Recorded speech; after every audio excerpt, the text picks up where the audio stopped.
Happy Monday, everyone. Thank you for joining us this week on the Pet Pro Educators, the Groomer's Cut. I am live on, we are streaming on 8 platforms this evening, and I am joined by Christy Newmeyer-Smith, Katie Heckela, and Dave Campanella of Best Shot. If you are new to us and viewing for the first time, please give StreamYard and Facebook permission. We're going to see your comments in our chat. But if you don't give it permission, we're going to be calling you a Facebook user. So if that happens, please type your name in and we'll try to keep up. You may not see all of the comments coming in because we are on 8 platforms. We will read the comments. We will read the questions. We'll put them out there so that you are not left out. And I have been extremely excited about this evening with Dave joining us and getting down to the truth on silicones. And Dave, you actually pitched and said to me, can we do this? So it's been a hot topic and people are asking a lot about it. What can we do? And Lamb's Canine, yes, testing, we see you. Yeah, basically, you and again, forgive me because I'm having sound problems, but basically, the world, as we know, is kind of in flux and what's the proper term? I don't know, effed up in many ways. And marketing, narratives, people's understanding, you put people in the equation and then you pay people as marketers and things just get mucked up. And what got me going on this recently when I reached out to you, Dara, is, at the end of the day, long, hard day of work at Best Shot, I come home and I sit down in front of the boob tube, and the last thing I want to see is a 30-second commercial from some name brand hair care company. And they're showing, pictures where at first you think they're selling organic food for Whole Foods, because, they show all the pretty pictures. And then they say silicone free. And then they buzz that word and they flash across the screen. Silicone free. Mm-hmm. And I'm thinking, okay. And I'm saying, why is it that they assume that the person on the other end knows what they mean by that? We use it. It's a buzzword. We throw it out. For some, it could mean like, oh my God, it's got silicones in it. We're going to walk down the street at night, all those kids on Halloween, and the ones glowing green are the ones that wash their hair in silicone, right? Does that work? And then other people think, it's toxic, is it environmentally, and nobody really goes down the rabbit hole. It's like everybody looks and it's like, are you silicone free? And, and I think manufacturers are like, rather than take the time to explain it, they just say, sure or no. I mean, there was a time where I think people were telling people there was no silicone in their products, and there probably was. But now there's a movement not to have it. Okay, so what's the deal? What do you guys think? Yep. Let me put it back at you. When you hear a commercial and it says silicone free, what do you hear? So I hear marketing. Every time I hear something like that, I just hear marketing. I hear this is fat-free green beans, no animals were killed to make these green beans. They just throw marketing that makes no sense. So I usually go back and say, okay, now I need to research whatever thing it is that they're saying is important that it's not there. Does that make sense? And see, as groomers, we're not supposed to be chemists, okay? Yeah, it helps to know what's what, but it shouldn't be to the point where, and some people believe this. If you look, you see it on social media, they think that, oh, I really got to learn these ingredients and I want to understand them. And, everybody wants to aspire to be Barbara Bird, who I love dearly. I mean, she's 81. She's had decades of learning and familiarizing her with this, it shouldn't be hard, and it isn't. And the thing that I like to clarify with people you know, is when they hear silicone, some people hear chemical. And as most reasonable people know, chemical is everything's a chemical. Yeah. We're surrounded by chemicals. Some are Yeah. some are man-made, some are synthetic. And I think when somebody hears synthetic, the first three letters is sin. So there must be something evil, you know, about synthetic. But surprisingly, silicones are derived from nature. Silicon is the element. Silicon and oxygen are actually what makes up a lot of this. But if you were to look at the Earth's crust, over 90% of the Earth's crust is silicon. Second to, well, I don't quite have that right. Let me cheat my cheat sheet. You know, those silicone is number 2, second to oxygen. So I guess you could say it's among the most abundant resources on our planet, right? And it's mineral based. So it's of the earth, as opposed to the moon, Mars, or Uranus, or wherever, you know, right? You know, so I think that just people their brain shuts down. They're thinking chemistry, like mathematics, whatever. And it's elements. Everything's made of it. So I digress. But when we look at this, you know, silicones are what they call a copolymer, and they're basically adding oxygen and other compound elements to it to come up with a silicone polymer or copolymer or whatever. And you don't need to know every one. I don't. There's just in hair care alone, there's probably hundreds. Okay. And it would be maddening. The good thing to know about it is because they're mineral based, they're like the least likely to irritate, you know, and you know, it's usually the essential oils, the detergents, the botanical ingredients that somebody has a reaction to, but you don't have that with silicone. So, but at any rate, I think when you go down the hole, you know, the thing that you hear is the problem with silicones is it leaves a really heavy, oily, you know, film on the coat, and it can weigh it down. And of course, this is a common theme we hear due to misinformation or lack of information. They're referring to like old school dimethicones and things that have been around, you know, decades ago. You know, the stuff, great iconic product. I have nothing bad to say about that product. It was a little more advanced than your typical dimethicone, but everybody commented it's extremely slippery. It can have a, you know, some buildup, you know, and that's people's reference of. But didn't that product come out in the 90s? Yeah, actually, 80s. In the 80s. I was going to say, I remember it. It's been around because I remember it like in 91, 92 was the first time I saw it at one particular job, and I'm like, ooh, this is great for tangles. Don't get it on the floor. Don't get it on the floor. Exactly. Don't get it on the floor.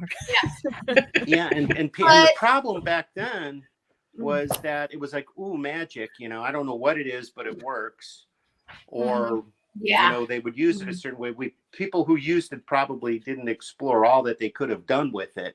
They just knew, you know, put it on the coat, and of course people would spray it, and then they'd go before they wash, and they'd rip the coat apart with their brush, you know. But you know, hey, you were using silicone, you know, so you know, it was a learning process. But the thing that people just have to understand is, and this is a theme I've heard on your show and you hear on so many other podcasts, and we're finally coming around to accept the fact that the science, the silicones, the conditioners, all the good stuff that we love, it's not stagnant. It's constantly evolving, and we need to keep this in mind. And, you know, then when it comes right down to it, then it's like, well, some people say, well, you know, we have to take care of our planet, and, you know, producing silicones, you know, harms our planet. And I got done saying silicone and oxygen are the two most abundant elements on the earth. So it's not that. Well, but it's the emissions. Oh, okay. So we're concerned about the emissions and producing the silicones. And I'm working on an article that's probably going to come out in June, so I'm a little early. But I referenced a European Union research report, and they were looking at carbon footprint, and producing silicones. And what's ridiculous about the comment is you look at silicones, and actually the carbon footprint is actually reduced by it being used in products and various elements in production and in our society. So because of silicones, you could argue that transportation industry, even pet grooming, the carbon footprint's smaller thanks to silicone. And when you look at like rubber production or steel production, some of those emissions can be an issue. They talk about coal. Well, now we got clean burning coal and things like that, but coal, you think of the charcoal grill. No one ever takes the time to look and see what steps are being done. And at the end of the day, the emissions of silicones are probably the least of our worries with all the other things that are surrounding us and all the different emissions that we deal with. So it's like, which side you're going to pick, But that really comes down to where I think silicone free is. They're either basing it off of old information, or they're trying to save the planet. And I'm not going there. We're not going to turn this into global warming or any of these other things. As you know, they can be very divisive topics. Yeah. But the reality of it is what would happen if we took away all of these things in our lives because we wanted to go green? I think everybody would have an uprising, because the reality of it is the ingenuity of mankind is always, developing new products. But anyway, I'm rambling. You guys. So I have a question for you.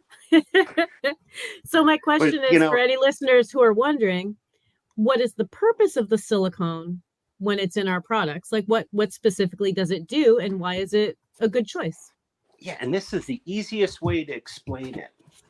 And there's going to be some bonus material. I've got something that I can send you, Dara, a PDF. I may have done it in the past, but silicone is classified as a conditioner. There are many conditioners, natural, man-made, whatnot. I kind of have a cheat sheet list.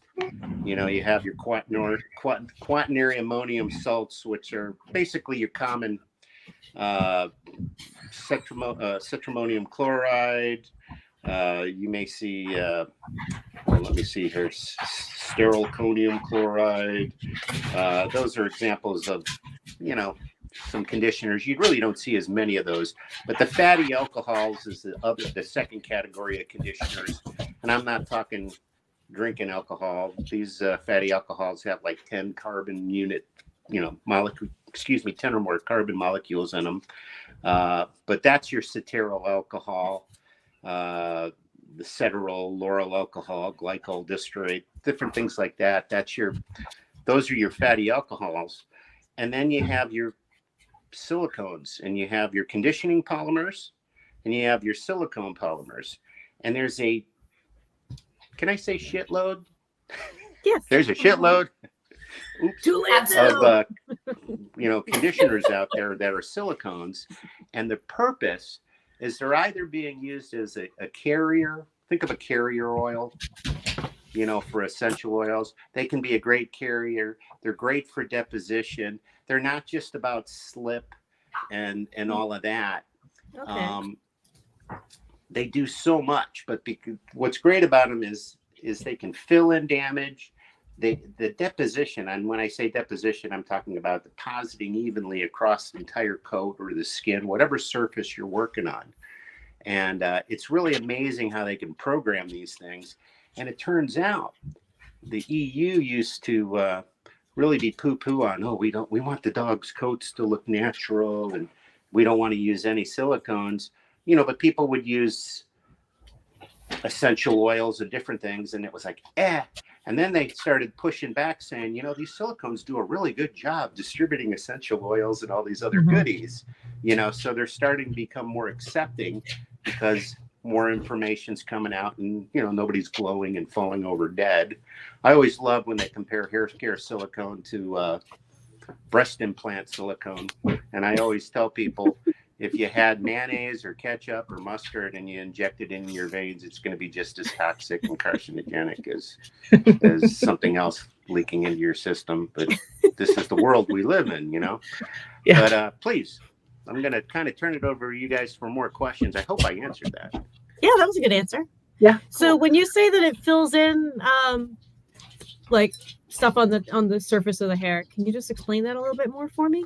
Well, sure. Like, is that just like little scratches, just like a little bit of damage, and this kind of makes it smooth? Well, the thing to bear in mind, I'm going to go back to basic 101. Our detergents and our shampoos are anionic or negatively charged. They're designed to repel from the skin and hair. That's so they can be washed away in water. We don't want them binding to the hair because you're never going to rinse them out. Conditioners, including silicones, are cationic, so they're going to bond to the skin and hair. Think of split ends, or you hear a lot about close, open, close. That'll be another discussion for another day.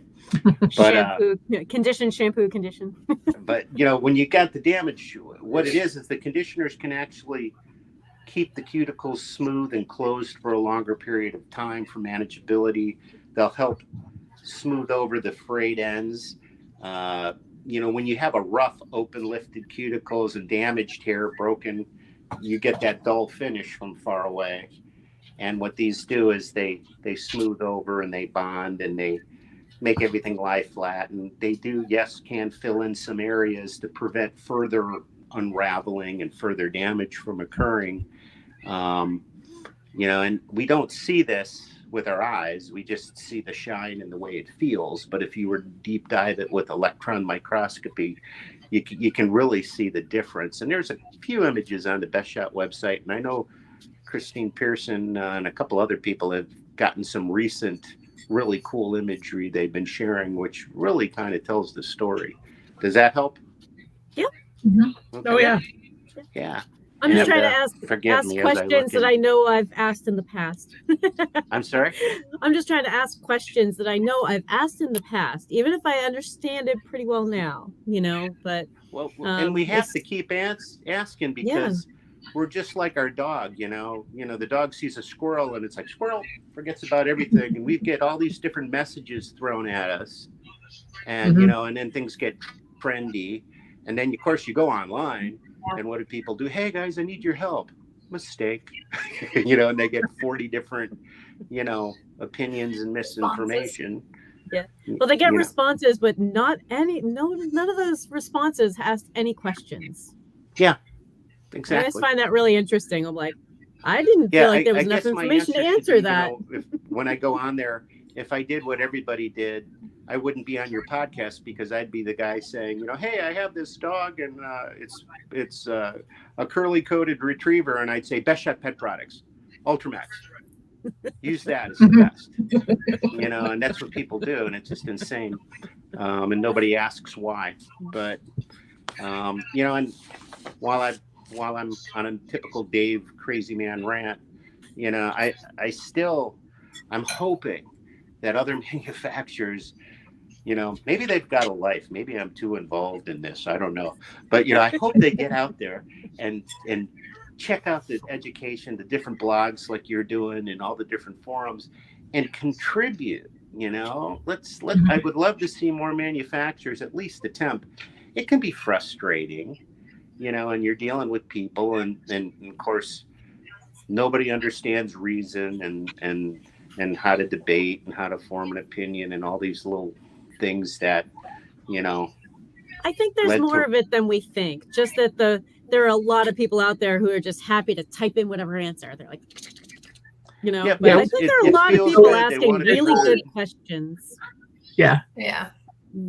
Yep. They feel good. They want to be heard. And I think what happens with opinions is people confuse emotion and hearsay. Mhm. You know, there's such a thing called an informed opinion. Yeah. You know, Yeah. and Mhm. an opinion isn't always true. Mhm. We try in education, in this forum that we're doing, in academia, the whole point of the opinion is to base it on as much truth and current knowledge as possible. And then as it Yeah. evolves and changes, because it's not stagnant, to up it, and and it's okay to debate and challenge, but nobody knows how to do that. Nobody. From a behavior point of view, when I'm teaching my behavior classes and stuff, I'm trying to get students to understand the difference between subjective and objective data. Yep. Because that's really where it's like, what did I actually see? Not the Yeah. story I make around what I saw, but what can I measure? What can I actually quantify? Because then when you start recognizing that, you're like, oh, I've been throwing Yeah. opinions out, but not necessarily facts. Well, and I'm sure you guys find that you're doing the job of what our school systems were supposed to do. I mean, nobody does debate, nobody does reason, nobody discusses journalism. And anyway, you I went can't. to an The news isn't agricultural the high school, news. so I didn't get So that here either. we are, trying to inform people. And you could, I get so excited. Someday I'll do, I'll make a great point, if I may. You're gonna love this. I just love it. This is my thing of poking the bear. I can't help myself. I also suffer from foot and mouth syndrome. But this, there's been all this hype about close, open, close method, right? I have no problem with conditioning first, or playing with different regiments and orders of your method, provided one has a good education, a sound knowledge and familiarity with the products that they're using, so you can get the desired effect that you want. It's the effect that Chrissy wants, and it's Katie, right? My eyes are so bad. And Dara, and all your listeners, each one of you has a different result that you're going for. Your audio is beginning to That's why break I tell up for people- me. I'm sorry. Is it that your audio is beginning to break up for me? Is that just on my end? Uh-oh. No, I think I was wondering if it was me, Okay. but it must be on all. I just shake There we myself go. up a bit. Is that better? It was your audio, so I don't know yet. Oh my goodness. Oh, Ah. horrible. Better? Let me try one more thing. Oh.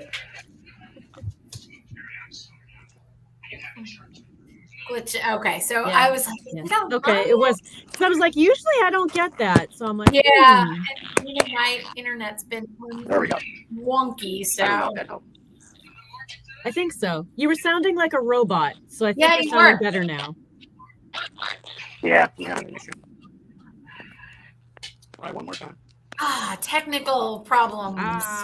No. I missed an entire show because of it. And we had just wound him up into a good Dave rant. Come on. I know. Right? We had just wound him into a good Dave rant. Oh, get highs. Okay.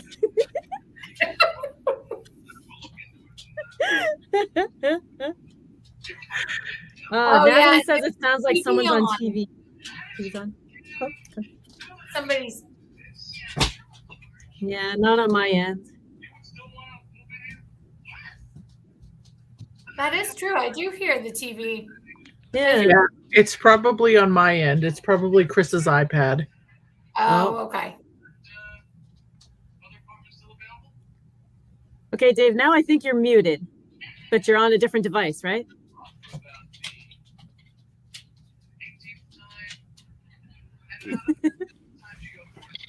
I think we got him back. Hey, I think we got they back. can hear you. Thanks. Oh, Now he's gone. nope, now he's All gone. right. So Okay. we can keep going with it. Yeah. Yeah. Because those are good questions, Chrissy. And I was going to ask him about, because like he was talking about the stuff. What other products would we, just when he comes back on, would we be using if it's a conditioner, so it's probably in most of our finishing sprays. Yeah, and it's probably in most of our conditioners too, honestly. Well, and we can start coming up with questions for him when he comes back. Because one of my other questions was, are there coats that we should avoid using it on? You know, like what does it do to terrier coats if they're in a hand strip, or, you know, like are there times when we shouldn't use it, or where it's not like a very light usage? Right. But Yeah. let's see. Anybody else in here have some? He would be a good one to ask, considering they show carries.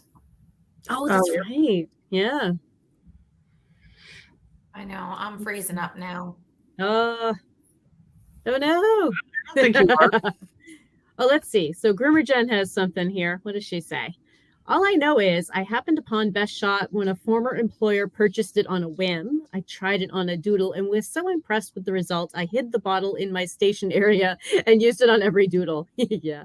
Now that I work alone, I use the whole line. Sometimes experimenting is worth the expense. That you can ask advice on how to modify the product you already love for even better results. Yeah, I really like Best Shot. It's one of my go-tos. You know, it's not the only one. It's one of our go-tos. Definitely one of my go-tos. I really like the Best Shot stuff. And I like the finishing spray. I use that on a lot of the dogs. It helps them dry faster. Oh, that's what we should also ask them too. Why does it help them dry faster? I think we know why, but we can ask them. Well, not everybody would know that. And I think I know why, but that's why I'm asking questions that I think are pretty common questions. Please throw your questions out to us right now while we're waiting for Dave to come back on. So I'm guessing his internet is as unstable as mine is. Yeah, I think he was having trouble getting the device to work. Yeah. So for anybody who's listening, I met Dave at a trade show, the New England show, and I asked him, it started off with like the most innocent of questions, but I have some customers who have concerns about what's in their products, and he gave me what I think was like a 2-hour private seminar. If you have questions, this is the guy to approach, because he's passionate about it. He will answer whatever questions you come up with. I remember that day very clearly. He probably has no idea, because this is just the way he is, but it definitely helped me out a lot. Oh, yeah. Yep. Yeah. I've had very good conversations with him, usually at the New England grooming show. Yep. Those of us in New England. Yep. Makes notes regarding Best Shot. But Lamb's Canine. Do you use Best Shot already, Lamb's Canine? Yeah. Anybody else out there use, or what other products do you use that you think might or might not have silicone or should have it? Get some viewers. She says not yet. All right. It's a good all-purpose shampoo line. Just so easy to order from. I tend to go direct to the manufacturer instead of trying to go through a third party. Only because it takes out that middleman, so it's not going from one warehouse to another warehouse to you. So I try to order it direct from, or any shampoo company. I like ordering direct from the company. I also like that it's made. Yeah. Don't get it on Amazon. Found it on Amazon. Yeah, they do sell. Don't get it on Amazon. No, go direct to the company. You'll get. Yeah, you'll get better prices if you go straight to Best Shot. So the reason why I'm going to say don't go through Amazon is because Amazon doesn't care about shampoos getting cold and getting hot and the way that they store them. Whereas places that deal with dog supplies do. So, Or they're going to pay a little bit closer attention to it. That's what I was just saying. Hopefully. Direct from the company, it's not sitting in warehouses and traveling, and you don't know if it's been frozen or left sitting on a runway somewhere or. Right. There we go. Welcome back. Hey, I hear sound. Oh my gosh. There Is we that go. better? Yay. Hi. Yeah. Better. Oh well. We've been talking That's about okay. you behind your back. That's Yeah. okay. I think it's funny.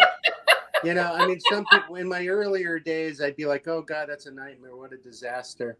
And I'm like, whatever. Could be worse. Since 2020, I think everyone is so normalized with this whole like, oh, dropped call, whatever. Go Yep. charge a different device. Yeah, I don't think Yep. anybody cares.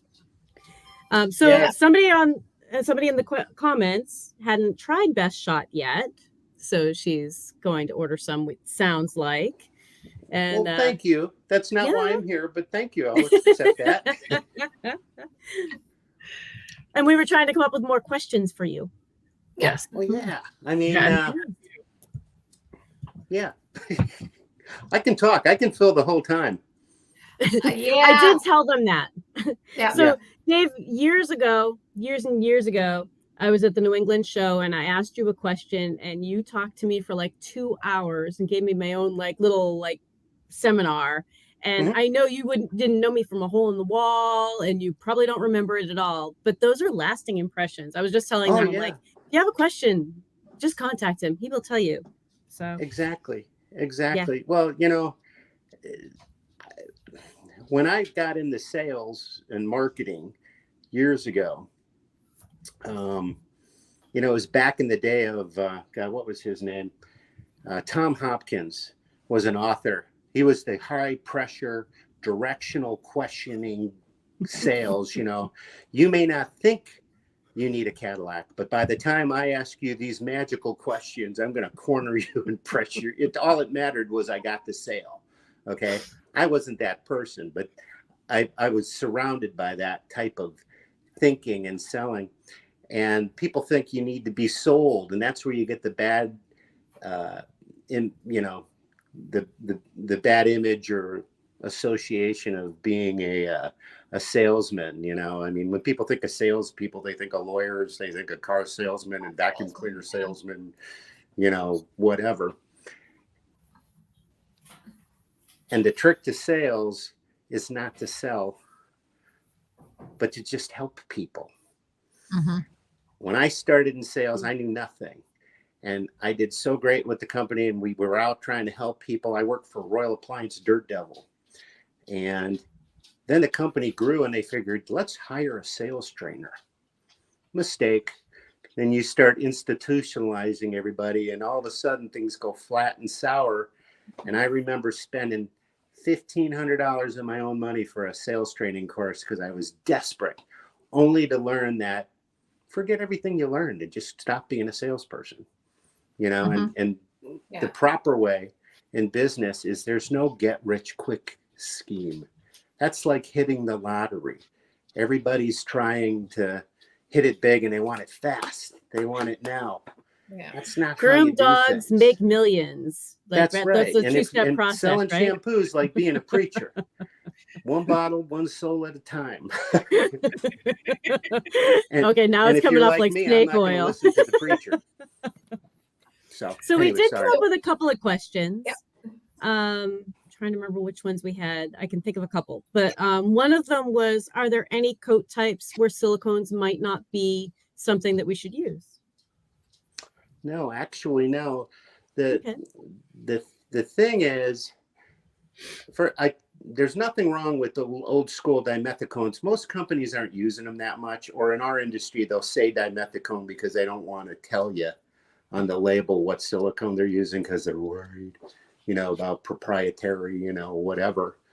But if you get a heavy finish or an oily finish, that's the product in the coat telling you something. And what it's telling you is to dilute it further. But Dave, the bottle sells 6-1 or 15-1. Dilution is like the Pirates Code, more or less a guideline. It's actually a sucky guideline. Yeah, and it depends on your water. And what people don't realize about conditioners and silicones, because silicones are conditioners because they're cationic, is you can stretch these things. More so, you're not. Here's the point. if I got a detergent and I want to clean and it's antibiotic and it needs to grab onto the oil, if I dilute it, I'm impeding it from doing a thorough cleaning. Mind you, it never clings to the hair and skin. But a conditioner, I can stretch it and stretch it and stretch it.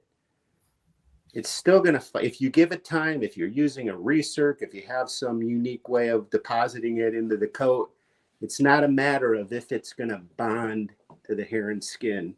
It's going to bond to the hair and skin, you know, and it's almost like you're playing with water when you do this stuff. You're like, and then you put it on the coat. You can get it. Try a conditioner and stretching it sometime and put it on a heavy coat, especially with like a recirc. And then you hit it with the dryer and your mind's blown because I was playing with water. I didn't see it do anything until poof, you know. Anyway, I don't know if I answered your question. I'm still having a hard time hearing. When you say you're stretching the conditioner, do you mean diluting it more with water or? Yes, diluting it more with water. Mm-hmm. And we do have a question in the chat, and I'll put it up here for you so you can see it so I don't have to read it. But does the silicone make the shampoo last longer? One more time. Does the silicone make the shampoo last longer? Not necessarily. Let's see. And does it have, whoop, I lost it. Sorry. And does it have to be rinsed completely? If there's a detergent in it, you bet your behind you want to rinse all that out. Here's the thing about, you know, to that question, it can actually make the shampoo more of a conditioning shampoo. It's great in conditioners and even just in the water. You know, if you have like an additive like the Stuff or Best Shot's new Max, you can play with it there. But what's amazing, you know, I just came back from Pasadena. I did a seminar on properly storing and dispensing grooming liquids, and I was talking about bacteria and spoilage. And then there's this exception, which is silicone copolymers like the Stuff or the Max. There is no protein, there's no life. It's a mineral, it's a liquid mineral copolymer. There's nothing living in there. And if you put it in distilled water or you've got regular water that isn't too loaded with bacteria, it takes a very long time for it to turn rank. And I have a bottle sitting in my cubicle cubby above where I sit. And I think I'm up to like 26 months that I mixed this quart with just the silicone copolymer, and it hasn't spoiled yet, but I use distilled water. But what silicones will extend, what extends maybe not the right adjective. I alluded earlier about carrier oils, you know. Think of it as you know, you have the diesel fuel in the tractor, and then you got the nitro fuel in the dragster on the drag strip, okay? You know, this stuff, you know, you can do some really cool things with it. But anyway, I digress. So someone's asking about the leave-in conditioners. Lamb's Canine is confused about some of those leave-in conditioners. So people get confused about leave-in conditioners? That was her question.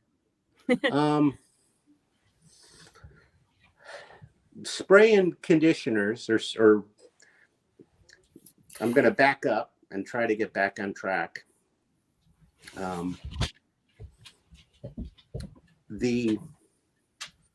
When you think of sprays, not hair holding spray, you know, even though in cosmetology that's classified as a conditioner, even a gel or a hold, something like that, but because it bonds to the hair. But with spray and leave-in conditioners, they are a conditioner. There's different types. If you're using something and it's really oily or really heavy, you may want to dilute it further. You can sometimes dilute sprays a little further in a mixing bottle. It may very well, and I like to keep it simple and call it old school. You know, it just may not be something that you're going to have luck with. But most of the spray and leave-in conditioners, the reason why they have them is this analogy. Remember, I started talking about close, open, close, and then I crashed. Yeah. When you wash the hair, you wash away all the oils and the grease, and a fear-mongering marketer will say you wash out all the essential oils and you strip the coat. And I love Barbara Bird. She's like, well, duh. That's how a shampoo works, you dummy. You know, but the key is you want to put something back in. Again. And what we typically forget, so many people don't even condition. They'll use a conditioning shampoo.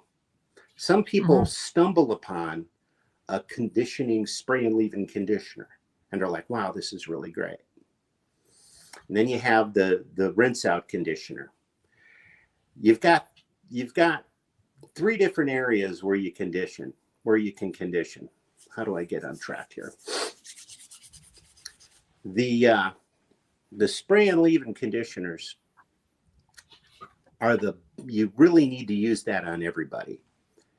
And the reason being, if you find the right one, is you want to keep the coat smooth, lying flat, closed. These are all terminologies that are used. You know, close, and then you hear open, close.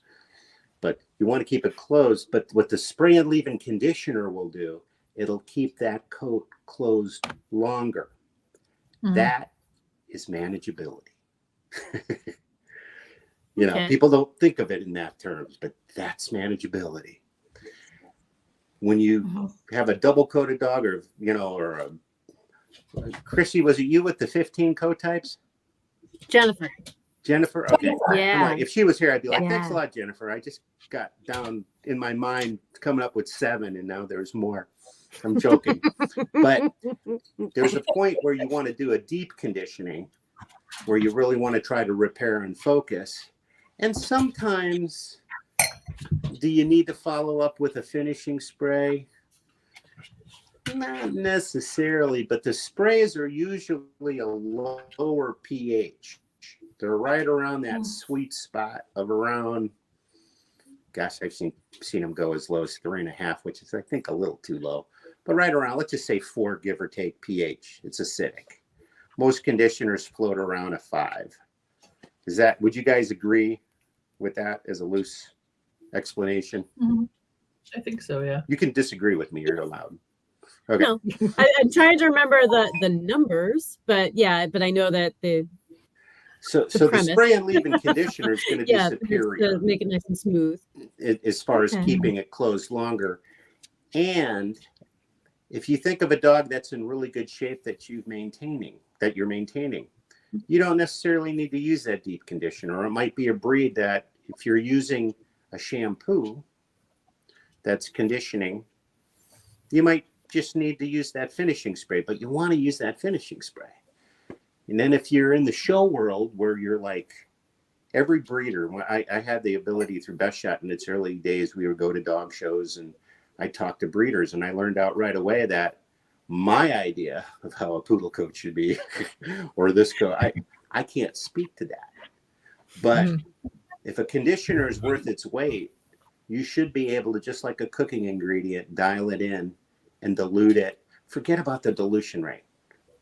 Dilute it and find your own sweet spot, because most people, and you guys know what I'm talking about, you get intimate with the product and you like what you can do. So then you can kind of play with it. And most companies, their products don't change that much, you know. So you got, once you, if you keep good notes or whatever, you're going to be able to achieve things. So gosh, now I'm off in left field. I think what the person was asking about the finishing spray, where there's confusion, is think of it as a conditioner. And what we want to determine is, in our process, we want to try to make the decision based on the coat and our knowledge and experience to get the finish effect we desire. And if you're a newbie getting into this, it's tough because you're new. You haven't had the experience in playing with different products and seeing what they can do and all. But I try to use terms like finish effect, and because that's what you're going for. People will say, "What's the difference between this conditioner and this conditioner?" At the end of the day, it's the finish. Some are poofier and full-bodied. Some are silky, sheeny. Some have other attributes. That's what we try to do. Anyway, did I stray too far? No, I I have a think question. If it's okay, yeah. Yeah. What's the difference between our conditioning sprays and our scissoring sprays? You conditioning spray and a what spray? Scissoring spray. Usually your scissoring sprays are an anti-stat spray, or there's two ways of going about it. And this is where, I don't know, we got to have a meeting with all the manufacturers. Maybe if we use alcohol as an enticement, we could get everybody to come at Hershey and meet at the bar and come up with some standards here. You But, heard it here first, folks. But usually there's two approaches to a scissoring spray. A lot of times you're dealing with static. So usually the magic word is cetrimonium chloride. That's like the magical, thing that's in all the anti-stat. And then some finishing sprays are what I refer to, and please correct me if I'm wrong, I like to refer to them as a sculpting spray, which is nothing more than hairspray or a light holding spray if you're trying to sculpt. So it's all about the finish effect. So one has to define and determine, am I having issues with static, or is the coat too limp and, to scissor? Am I trying to sculpt it? So maybe I want to use more of a holding spray or quote sculpting spray. It's all, we have to define what it is we want to do. And all of those things are conditioners to make it more complicated. Yeah. They all have different effects and things that they can do. And I think we need to get folks like you in the schools, if somebody hint, I'm throwing a hint out there. If somebody could kind of try to establish and break down the categories for what it is you're trying to accomplish in the finishing stage, then I think we could categorize and best guide and direct people to the proper product. But I'm guilty of it too. When we came out with our Ultramax line, our Ultra Vitalizing Mist was kind of a multifaceted finishing spray. I'm using that term loosely. And Ultramax finishing spray sounded so much better than Ultramax Mist. Don't you agree?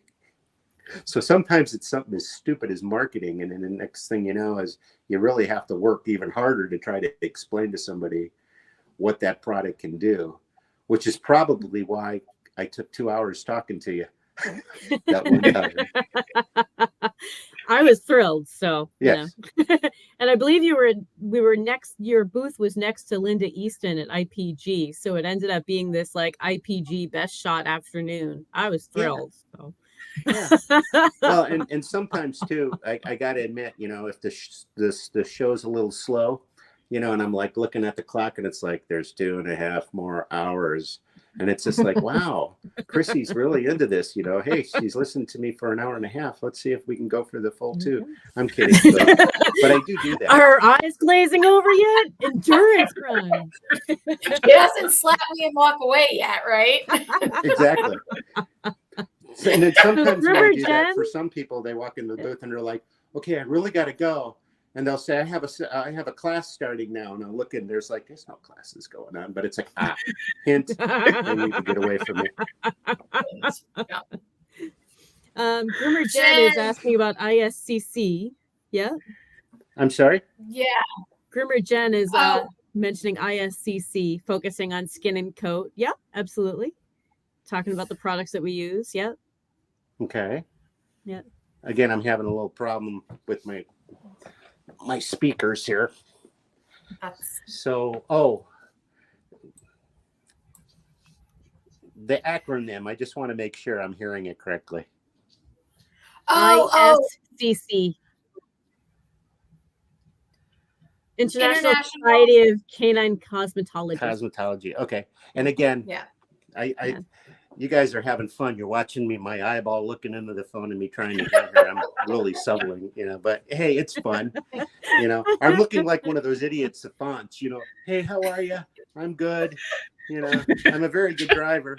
But anyway, so what about it? Oh, no, I think she was just asking, and it's kind of a general, but yeah, they do focus on skin and coat and making product decisions.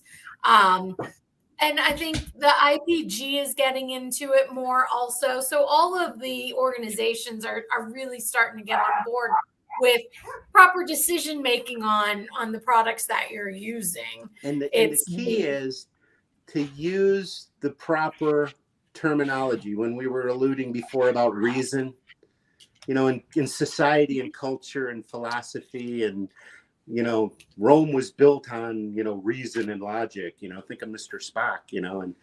And in academia, we need to have some consistency in our terminology, which I'm just because I'm just winging it. I'll wait for Dara to say it's time to go. I'm just winging it here. I'm thinking Rome made it because of fighting techniques. What's that? Rome made it because of fighting techniques. There we go. But so I have another question. Yeah. Since we have you here, I know sometimes people worry about using silicones because they're worried about making a harsh coat soft. Do silicones make coats softer? Well, remember what I said about silicones and conditioners? Dilute it further. Oh, okay. In every case in my experience where I've been on the phone with somebody who was willing to listen and try what I said, and then, and the ones that call me back, it's like, I did that and it solved the problem. But let's also think about what happens in the show world. I'm in the Kerry Blue Terriers, more so my wife, but I've been exposed to this world for 25 years. And I'll look at our breed coat description and the adjectives people choose. And then I'll look at other terriers, and what they're describing, I think, is sometimes because they choose the wrong verbiage, it's a detriment to what they're trying to do. And here's my point. In the old days, and this is still done today, if you have a terrier, you get a medium slicker brush and you get a medium slicker brush and you get some cotton and you comb the cotton in it. So now that slicker brush is full of cotton. And if you've ever been to Home Depot, where the kerosene and paint thinner is, there's TSP. Put something of that on there. And then you lightly do it along the back of the coat of the terrier. And it gives a real nice coarse finish. Forget the fact that it destroys the coat, but that's still done today, because they're going for the feel and they don't understand. The truth is, a softer coat, now I'm not talking about too soft, but a softer coat is a healthy coat. Mm-hmm. In the wild, where it's not bathed and it's in the sun and it's filthy and God knows what, the coat's dry. If you looked at it, it's probably lifted and open. While it's not a soft coat, it's going to be a lot harsher. And people need to understand, that. So if you're using a product and you're worried about making it too soft, the good news is you're not permanently damaging the coat. So cut back on your conditioners, dial back. Mm-hmm. And then you may want to wash, or you may want to skip some conditioning steps as you lead into the show, because each person is intimate with what they look, see, and feel for that breed. But that's really what it comes down to. I'm going to get back to this close, open, close things, and I have to make a disclosure. Okay. I love Dr. Cliff. He's fine. I'm not bashing the product or anything, and what he's doing.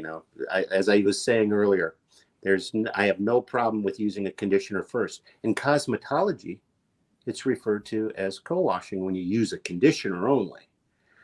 Mm. And if you decide you want to use a conditioner first and then follow up with the shampoo, let's call it what it is. which is condition, shampoo, condition, or condition, wash, condition. Okay. When you say close, open, close, here's the problem. If I went to the busiest show, Groom Expo in Hershey, and I took all of the shampoos and I tested the pH on them, any sane, responsible, mindful formulator is formulating that most of those shampoos, virtually 95 or more % at pH neutral, down to 6 or as low as 5 on a shampoo. That's acidic. That smooths. Now, the hair is not a hinged door. It doesn't, but you can have some effects where you can kind of dramatically, start to close. But without getting too personal, if one is familiar with getting their hair colored and you go to a licensed cosmetologist, first thing that she does is she uses what temperature water? Or they use hot water, and they're always, is that water, is it comfortable? Is it too hot? Because hot water can, have an effect and kind of lift the cuticles a little bit, Plus it, I guess we could say it makes it spongy, whatever. And then they put that stuff in your hair, and it has a very familiar, pungent odor. That is alkaline. Typically, that's 9 to 10 pH. And then they're adding color, and then they're conditioning with a acidic conditioner, and they're rinsing with cool water, which can, people would comb their hair and flatten their hair with water. You'd get some effect. Okay. It's not permanent. Silicones and some of the other conditioners can make it permanent. Manageability. You following me? But when you're telling people close, open, close, now you're convincing all these groomers that shampoo is opening the cuticles and you want to lift the cuticles to clean the hair. And I'm sorry, that's bullshit. That's not what's going on. It wasn't intended. It was an oversight. I have no problem with the method. But if you're going to go out there, and I did a thing on social media about that. Maybe some of you saw that. Yeah. And then immediately somebody says, yep, close, open, close. I use it. It works great. And I'm like, missed my point. Yeah. And the biggest point there is that we don't want to open the cuticle like that. I don't. In a grooming shop? I mean, not really. Do we want to trust bathers with a 8? I don't know. I guess I haven't done it. Our company doesn't make alkaline shampoo. We don't want to do that. That's our decision. But are there a lot of alkaline shampoos out there? I don't think so. Most, like I said, the majority of them are acidic. If you were to wash with that shampoo and look at the hair under a electron microscopy, I'm just telling you, spoiler alert, it doesn't open. That's my point. Yeah. Yeah. And I'm hoping somebody will take me up on that and go to I did it, but go to a university and take some hair samples and take a look. I mean, I ain't making this stuff up. And of course, when you're dealing with ingredient manufacturers, which I'm not a formulator, I'm a marketing guy, but we're a small company. I get to know these guys. There's things I'm looking for in product development. I talk to the chemists, all of the reports, every product, there's usually some research and there's electron microscopy imagery. And in hair care, which is fascinating to look at. Yes. I think they're fascinating. And it can be very confusing too. But the thing of it is nobody's coloring hair. This is harsh. This is hard on the hair, and you can do a lot of damage. So I'm just saying, hopefully I beat that point to death. So just to recap. Condition, wash, condition. Condition, shampoo, condition is fine. If you want to condition, or poo, or whatever you want to do, if you're having fun, that's fine. But just don't call it open. Did I make my point? Yeah. Yeah. Picking up in I the hope I'm coming across groomer. okay too, because it's so hard to hear. I probably sound like some loud, boisterous person. Nope, I don't that's want to all come right. across Fine. as Guildford Godfrey or Oh, something Your like volume is good. that. Good. I'm going to post this because this is a question for you. Stay wet it down with water, but doesn't that cause static? Makes the hair stand up more. No, look, the big thing is the breed. What breed are we talking about here? That would help get a better picture. With adding water, so the customers complain they're getting hair sticking up in the eye. So I got to think maybe they're ladies. You groom every day. Does that? It sounds to me like maybe they're doing like a terrier, getting close down on the nose and. Mm-hmm. Yeah, I think what she's describing is that the owners like are using water to kind of press that hair down as it starts to grow out into in front of the eye. So like whoop, and they're like pressing It's it down with some noodle. water. Yeah. And then wondering if that causes static. No, what happens? I'm gonna answer that question this way. I'm a visual, so I have to do things this way. Tear stains. Now, in my opinion, there's an important, word in that phrase, and it's stain. A stain is a stain and a stain. The good news is your Afghan dog's hair will grow out. Your Afghan sweater, not so much. Okay. But what do people do is they get obsessive about the eyes, and they scrub it and they clean it and they put everything else. And what are they doing to the hair? Breaking it. They're breaking it.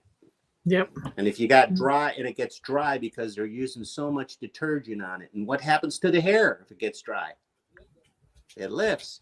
And then you run the risk of damaging it further, which in all logical reason, and we can back this up with electron microscopy, you break off cuticle scales, you sever. It's almost like when the dog keeps peeing in the spot and the spot keeps way up in the carpet because it's just destroyed or whatever. And what happens is we tend to obsess over it. My advice for managing hair, for stains, and maybe a suggestion for this person, and you guys challenge me on this and tell me if it doesn't make sense. Please challenge me. First of all, patience. The truth is, if we pull the Band-Aid off of this situation, people want to solve this now, and ain't going to happen. So we got to be patient. But what do we know about smoothing the cuticle and making the hair more manageable? And we know that the conditioners, if we're careful and mindful around the eyes, right, they will extend manageability. The sebum attracts oil. The conditioners that man's invented repel it. So it's feasible with a mindful regimen that you could figure out with probably products you have on hand in your shop, is to carefully and mindfully condition and maybe dry wipe and stay away from detergents and keep it conditioned. And in time, the new growth will come in, and that conditioning, and again, conditioner's cationic, it burns the eyes. So be really careful with that stuff. Okay. There's no such thing as a tearless conditioner. That's another thing, Okay. Conditioners, that's great to know. Yeah. Conditioner's gonna burn. So be careful. Excuse me, we're having earthquakes here. But the people who've tried this, along with, what was it, Taline? I'm trying to think of the stuff people put in water and they got poo-pooed about, but there's things you can do with a mindful approach to address, staining. Same thing with the long hair and the static. I think with conditioning, and maybe try a different haircut, some other things, that you can do. I hope that made sense and wasn't too wordy. Feedback? Was I kind of on there? I think she's also wondering though, does wetting something down create static? But it shouldn't, right? I mean, static's going to happen Depends, if it it's depends on the dry, state but of the not hair. necessarily It wet. really shouldn't. But Okay. if the hair is being, if the hair is being over cleansed or, damaged, I get concerned about the fussing. But really, cool water shouldn't, around the eyes really shouldn't dry out the hair. But remember what I said. We want to put something back into the coat, a conditioner, and a conditioner is going to help that lie flat. We overlook conditioners because conditioners are misunderstood because I hate to say this, but there's the stereotype saying where the breeder tells the bather, this is the sophistication of the education here, is never use a conditioner on that dog. It's heavy. Okay. Well, there's so many things wrong on multiple levels with that statement, but people are, but that's how this whole chain starts. And I think in this particular case, of the hair and the eyes, it's an argument for why you need to condition every dog. Maybe not a rinse out conditioner, but a spray and leave in, or spray a towel and treat the eyes and the area and the face. So people overlook it. So for her customer who is just like as the hair starts to grow out, they hit about 4 weeks and that hair is in the middle of the dog's eye, should she be recommending like just a little, like tiny little dab of conditioner on the tip of their finger and just smooth some over? I would say a spray in, maybe once a week or something. Spray in on a towel, because the full strength conditioners are pretty high, or what's the word I want to use? They're pretty potent. Spray and leave-in conditioner. Would you be surprised if I told you that in a water-based conditioning spray and leave-in conditioner, you might be looking at 2 to 3% solids in there, and all the rest is water? People think like, oh my God, they're ripping us off. No, if they're good conditioners, they're going to. And it's got the right. And it's got the right mix of preservatives in it to be able to handle that mixture. Yep. Yeah, because we tend to, when we're using the thick concentrated conditioner, we tend to overuse it. The good news, everybody, is I can save you a ton of money. I don't care whose brand, including Best Shot. You're probably using too much of the conditioner. You can stretch it, dilute it further. Yeah, Mark. Yeah. We got Katie. What do you got, Katie? Dara. Do you? I said. No, Katie. Do you remember that product that we used? I'm going to go back that one time. Okay, I know. I thought it was a day that ends in Y. Yeah, it was back. It was Pet Head. It was Pet Head. Pet Head. And we couldn't get it to rinse out. Somebody you couldn't get the conditioner to rinse out? Or something. Something, yeah. It was horrible. Oh my God. And we couldn't get it to rinse out. Be honest, was it my stuff? It wouldn't rinse out, No. and then we couldn't get them dry. Yeah. It was the company was Pet Head. Okay. Yeah. Pet Head. I don't even know if they still make it. Well, in that case, believe it or not, it was if it was a lot of companies that are just putting out a basic conditioner, it's just a lot of what we call in the industry, the formulators call it flake, which is cetyl alcohol. It looks like white waxy paraffin flakes. It's not paraffin, but that's how it comes. And that can be really heavy. And it's a great ingredient, works great with other conditioners too. But my first suggestion in a case like that is dilute the bejeebies out of it. That's the first thing. Yeah. There are some older school conditioners that are real heavy and really. Like, you ever used real shea butter? I mean, real shea butter. Yeah. It's nasty. Yeah, I don't like it. No. But and most companies that use a shea butter conditioner, it's mostly cetyl alcohol and silicone, and they put like a very little bit of shea butter because shea butter sucks. So it's like the pixie dust version that Barbara Bird talks about, the pixie dust. Just enough to put it on the label and sell it. Yep. Yeah. A thing I'll say about conditioners too, and it's in this thing I'm going to send you, Dara. I don't know how we want to get it out to people. Okay. But I have this list of conditioners, it's just a guideline and it describes stuff. It doesn't list all of them. But I'm going to share this. When it comes to conditioning and a good conditioning product, now I'm not talking an additive. An additive is where you're taking, essential oil or a strict silicone copolymer or whatnot, but a true conditioner. The secret to a good conditioner is combinations of multiple types.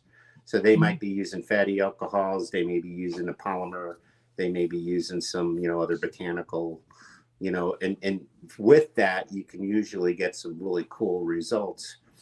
So combinations work best. And that's why, people will say, God, I really love this one conditioner. It really, for your look, touch, feel, preference that you have, boy, nothing compares. And that's the recipe. That's whatever it is they're doing. But for that one that was taking forever, Katie, to rinse out, the first thing you do is try to dilute it and use significantly less. If it still doesn't work, toss it.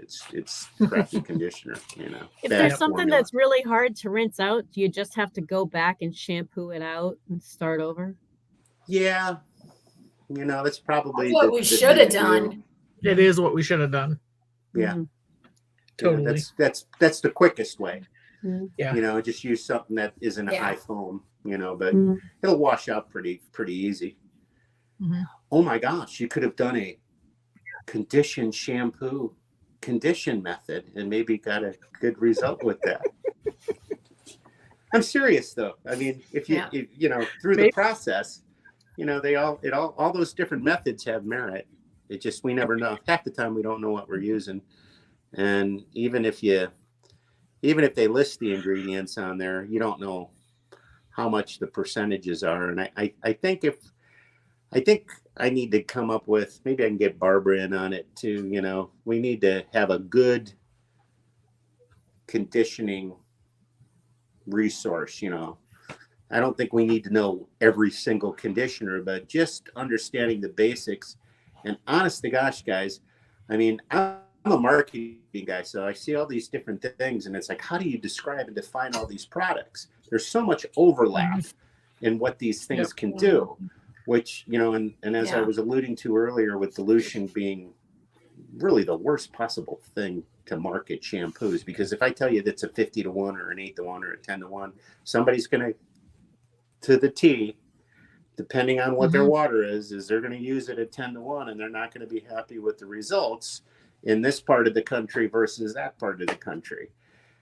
Whereas if we understand, or hard water, if we understand and are encouraged to dilute and follow some simple steps, you can find your sweet spot, but that's the other problem. People just think it's shampoo, just as they think it's shampoo, it can't spoil, it's shampoo, I pour it in and I use it, and more buds, more suds is better, right? Not so, so anyway, I hope I'm making sense today. So much.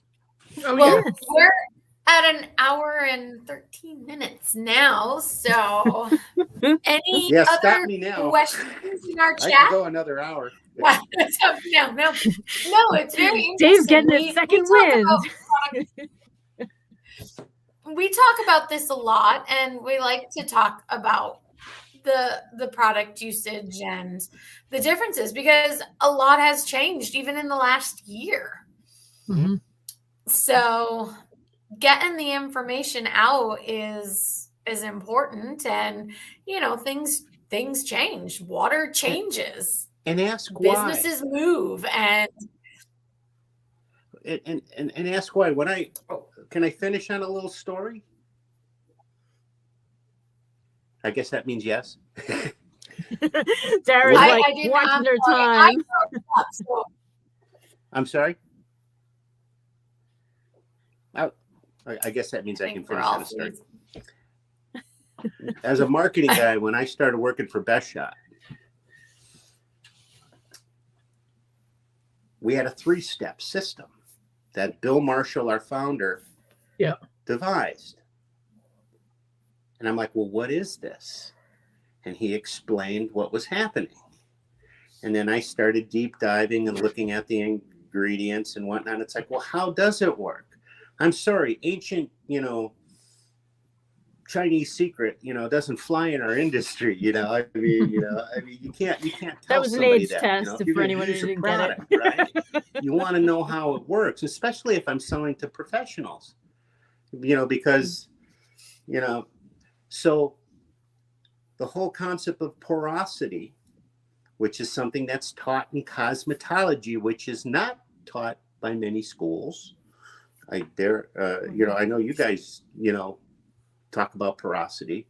That's what this whole, the good news about that close, open, close thing is at least got people thinking about, there's cuticles along the hair, but you can manage it. And when and as I deep dived it, suddenly things became more apparent and it wasn't as complicated. So when I would spend an hour or 10 minutes or 2 hours with somebody talking, the whole point was to open their eyes and let them see that this is actually much more reasonable and logical, to do, so, but anyway, that's the key. And there's the old adage, if you can feed a man a fish, he eats for a day, you teach a man a fish. And that's he eats for a week. all He eats for his we're trying life. to do in our schools. That's all I'm doing. I'm not getting all spiritual on you, but I mean, it fits. That's what we're doing. And then what's great is if you're marketing a product and you're selling it right, you should be setting people up on how to use it and get good results. I'll use the analogy I want when I was talking to you, Chrissy, I'm sure I might have said, we want you to leave here and hit a home run, or, I used to use that analogy a lot, but hopefully you're a baseball fan. But that's the key, because people, today it's, it smells good, or it does this, or we do all these things which have nothing to do about anything. And there's a mindful approach, this whole mindfulness thing that's out there, that's been around forever, that we're all now rediscovering. That's what we're talking about here. But anyway, thank you for giving me this platform. Sorry for the hiccups with the technology. Oh, you're fine. That's so cool. I got one more question that I'm going to post for you. Yes. All right. This is from Groomer Jen again. Okay, there it is. Shouldn't we start using a new product by using the most diluted mix and add it not too strong enough? I'm not going to disagree with that. I would encourage you to be skimpy and try to squeeze every ounce out of every brand of shampoo, because if you take that approach, I don't care if it's Best Shot or every other product out there, depending on your style, if you're mobile, if you're in a home, if you're well water, whatever region you're from, your tendency to, remember at the end of the day, you ever notice how when the gallon pumps, we tend to pump more at the end of the day. We think it's going to make the day go faster. I mean, trust me. More cleaner, more clean. That's right. Oh my gosh, I got to get this dog done. But if you measure and you stretch, you're going to save money and you're going to learn. And here's the point. Most of you, if you're not using an online card file system for your dogs, remember the old index cards, the pink and blue cards that everybody uses? Why not have a section on the card or a shampoo card with notes that you accumulate from observation, little tips on how you dilute it and how you stretch it. I mean, I'll tell you what, it sounds stupid, but at the end of the day, your finish effect, and at the end of the month and the year, the amount of money you're going to save by taking a more mindful approach to your consumption is going to be dramatic. And then you're going to call me back and say, the bottle says 6-1. I think I got 40-1. That's not far-fetched, because dilution is the dumbest thing we could ever come up with. We need to come up with a better way, everybody, of how to market these products. Well, and I think too for Jen that question was really good. But I think if you dilute it a lot, you know when a coat feels clean. Mhm. Right. So keep cleaning until it feels clean. And if you feel like I need to, make it a just little bit remember, stronger or something, you can change it. But you know when it feels clean. You know when it feels conditioned. Shampoos, they're a little more apparent when you start stretching them. Conditioners are mind-blowing. One last story, when we came out with the Max, I wanted to come out with something better than the stuff, okay? Which again is a fine product, but ours was going to be better. So I finally put on the bottle and I felt confident. 1 8.5 ounce bottle gives 10 quarts. That's 20 pints. It's more like 40 pints, 20 quarts. And I'm still waiting because we're getting more feedback. And then there's Susie Scott and other folks, they're using droppers with the additive. Droppers. And they're getting results and doing things. So now I'm rethinking on how I can improve the value and how to market that product. I got to rethink the whole thing, which proves my point.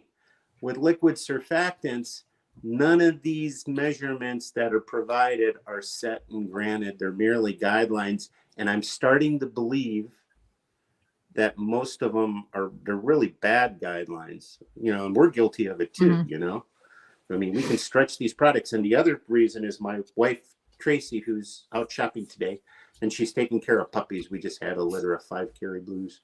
They're 5 weeks old. But at any rate, she's our best and worst customer at Best Shot. She can take a gallon and make it last forever. Because, and then I remember talking to Scott Wasserman, I'm dropping names now. He would say, oh, I take my conditioners and I dilute them 30, whatever to 1, I mean, he figured out what I'm telling you. And then I deep dive and started talking to people. And it's like, yeah. And I'm like, then why are we telling people that these are 10 to 1 or 8 to 1 or 20 to 1 conditioners when they're like, go so much beyond that? Anyway, food for thought. Thank you guys. Yeah. We had an hour and a half. Thank you. Yeah, almost an hour and a half. That's okay. Sometimes we need these. Yeah. We kept viewers, so that's a good thing. That's good. Yay. No one's eyes glazed over. Thank you to all your viewers. Not at least in the ones I'm watching, but yeah. So well, thanks. Hopefully, it was good. It was very good. Thank you. Good. Very good. Yeah. Yep. All righty, guys. It was a pleasure having you. Do our closing credits, and we will see everyone next week. Yep. Bye, everybody.